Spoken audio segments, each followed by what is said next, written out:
Little family വേൾഡിൻ്റെ പുതിയൊരു എപ്പിസോഡിലേക്ക് എല്ലാവർക്കും സ്വാഗതം. ഇന്നത്തെ വ്ളോഗിൽ ന്യൂ മോംസിനുള്ള ഒരു സൂപ്പർ ഫുഡായിട്ടാണ് ഞാൻ വന്നിരിക്കുന്നത്. വീട്ടിൽ വളർത്തിയെടുത്തിട്ടുള്ള ചെറുപയർ മൈക്രോഗ്രീനെ നമുക്ക് ഹാർവെസ്റ്റ് ചെയ്യാം. Fresh green and super healthy. Microgreen സ്റ്റൈലിയാണ്, ബട്ട് സൂപ്പർ പവർഫുൾ ആണ്. Vitamin A, C, E, folate, iron, antioxidants ഇതെല്ലാം തന്നെ ഈ ഒരു കുഞ്ഞൻ ലീഫിൽ റിച്ച് ആണ്. എല്ലാവർക്കും വളരെ നല്ലതാണ് മൈക്രോഗ്രീൻസ് കഴിക്കുന്നത്. ഇമ്മ്യൂണിറ്റി ബൂസ്റ്റിംഗ്, ഡൈജഷൻ ഇമ്പ്രൂവ് ആക്കും, എനർജി ഒന്ന് ഫുള്ളാക്കി തരും. സ്പെഷ്യലി ബ്രസ്റ്റ് ഫീഡിങ് മോമിന് ഇത് പെർഫെക്റ്റ് ആണ്. മിൽക്ക് ക്വാളിറ്റി ഇമ്പ്രൂവ് ചെയ്ത് പോസ്റ്റ് ഡെലിവറി റിക്കവറി കുറച്ചും കൂടി ഫാസ്റ്റ് ആക്കും.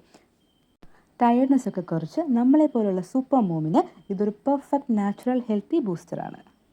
മണ്ണില്ലാതെ ടിഷ്യൂ പേപ്പറിലാണ് 7 ദിവസം കൊണ്ട് മൈക്രോഗ്രീൻസിൻ്റെ ഗ്രോത്ത് കംപ്ലീറ്റ് ആക്കിയത്. മൈക്രോഗ്രീൻസിൽ നോർമൽ വെജീസിനേക്കാൾ 4 മുതൽ 40 ഇരട്ടി ന്യൂട്രിയൻസ് റിച്ച് ആണ്. ബ്രസ്റ്റ് ഫീഡിങ് മോമിന് ഇതൊരു പെർഫെക്റ്റ് ഓപ്ഷനാണ്. റൂട്ടിന് മുകളിൽ വെച്ച് വേണം നമ്മൾ കട്ട് ചെയ്യാനായിട്ട്, അല്ലെങ്കിൽ കുറച്ച് കയ്പ്പ് ഫീൽ ചെയ്യും. മിൽക്ക് ക്വാളിറ്റി ഇമ്പ്രൂവ് ചെയ്ത് പോസ്റ്റ്മോർട്ടം ടയർഡ്നെസ് ഒന്ന് കുറച്ച് അയണും ഫോളേറ്റും റിച്ച് ആയതുകൊണ്ട് നമ്മുടെ ബോഡി ഒന്ന് പെട്ടെന്ന് തന്നെ റിക്കവർ ആകാൻ വേണ്ടി ഹെൽപ്പ് ചെയ്യും. ഡൈജഷൻ ഈസിയാക്കി ബ്ലോട്ടിംഗ് ഒക്കെ കുറച്ച് തരും. ബ്രസ്റ്റ് ഫീഡിങ് മോമിന് ഒരു hand full of microgreens daily കഴിക്കാം. ഡയറ്റ് ഫ്രണ്ട്ലി ആണ്. പിന്നെ വെയിറ്റ് ലോസിനും നമ്മളെ ഹെൽപ്പ് ചെയ്യും. എംപ്റ്റി സ്റ്റൊമക്കിൽ ഇത് കഴിക്കരുത്. മൈക്രോഗ്രീൻ ഉപ്പേരി നമുക്ക് ഇന്നുണ്ടാക്കാം. പോസ്റ്റ്മോർട്ടം ഡേയ്സിൽ നമുക്ക് എക്സ്ട്രാ കെയർ വേണം. നമ്മുടെ എനർജിയൊക്കെ കുറയും, നമ്മുടെ മൈൻഡ് ഭയങ്കര ടയേർഡാകും, നമ്മുടെ ബോഡി ഒന്ന് റിക്കവർ ആകാൻ ടൈം എടുക്കും. അപ്പോൾ ഒരു ഫുൾ സപ്പോർട്ടിന് വേണ്ടി ഈ ഒരു മിനി സൂപ്പർ ഹീറോ നമ്മളെ ഹെൽപ്പ് ചെയ്യും. പോസ്റ്റ്മോർട്ടം സ്ട്രെസ്സും സ്ലീപ്ലെസ് നൈറ്റും ഇതൊക്കെ റിയൽ ആണ്. അപ്പോൾ നമ്മുടെ ബോഡി ഹീൽ ചെയ്യും. നമ്മൾ വേണ്ടി ചെറിയ ചെറിയ സ്റ്റെപ്സ് എടുത്താൽ മതി.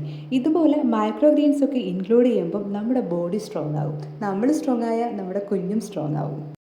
ഡെയിലി ഇൻക്ലൂഡ് ചെയ്താൽ നമ്മുടെ ബോഡി താങ്ക് യു എന്ന് പറയും. പിന്നെ healthy, simple, lactation friendly microgreen ഉപ്പേരി നമ്മുടെ റെഡി ആയിട്ടുണ്ട്. അപ്പോൾ നമ്മൾ വീട്ടിൽ തന്നെ വളർത്തിയെടുത്തത് കൊണ്ട് ന്യൂട്രീഷൻ ആൻഡ് ടേസ്റ്റ് ഡബിൾ ആകും. അപ്പോൾ ഇതെല്ലാവരും ട്രൈ ചെയ്ത് നോക്കണം, എസ്പെഷ്യലി ന്യൂ മോംസ്. വീഡിയോ ഇഷ്ടപ്പെട്ടാൽ ചാനൽ ലൈക്ക് ചെയ്യണം, ഷെയർ ചെയ്യണം, സബ്സ്ക്രൈബ് ചെയ്യണം. നെക്സ്റ്റ് വീഡിയോയിൽ നമുക്ക് കാണാം. അതുവരെ ബൈ.